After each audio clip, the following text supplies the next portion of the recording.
Being a superintendent at Concord Community Schools was literally a dream come true. I never, ever dreamed 35 years ago when I started and I was a teacher in Columbia City that I'd ever have an experience like this.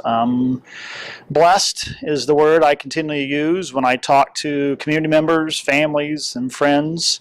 And so to finish my career doing this has been just a real joy for me.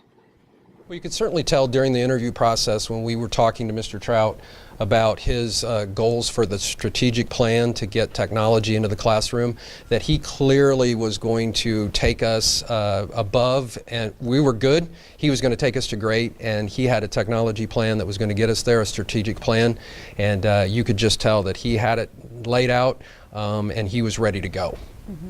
When Mr. Trout announced his retirement to the board and after we caught our breath, and Mr. Trout said, hey, if you want my recommendation, Mr. Tahara will keep the school district moving in the direction that we are currently going and continue to move us forward.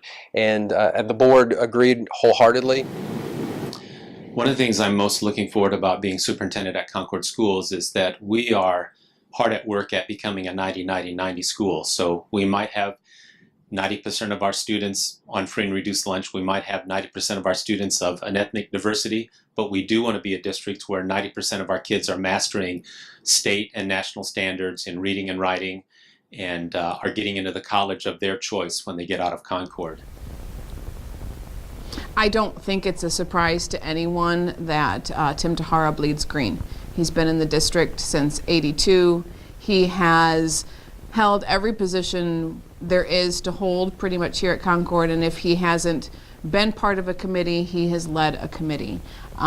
His foresight is spot on with his leadership in our police department and helping guide us through the strategic plan, and we just knew without a doubt that he has shined under John's leadership style, and he's going to keep us on the path that we want to go.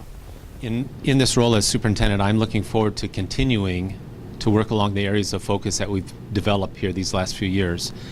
We've got a great strategic plan that on paper it's from 2017 to 2022, but as we're looking back at that, we'll make adjustments along the way to make sure we're doing what we need to do and that we're doing it well.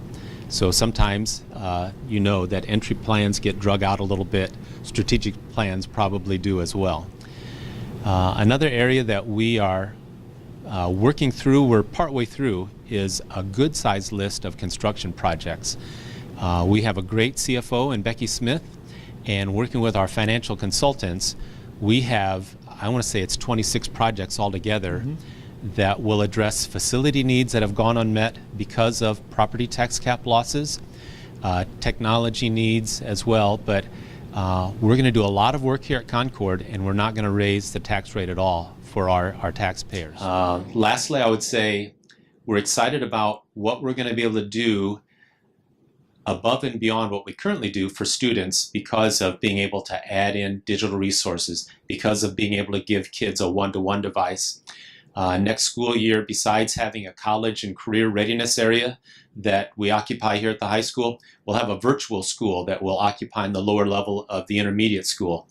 And we see a wide variety of things happening there, anything from kids just taking a class they need makeup because they failed it the first time, to kids taking a college course because it doesn't work in their schedule during the school day. We have some kids who need to earn money for their family to pay rent. And so we hope that this space could accommodate the needs they have in their schedule to still be a student, but to do some other things that are important for them.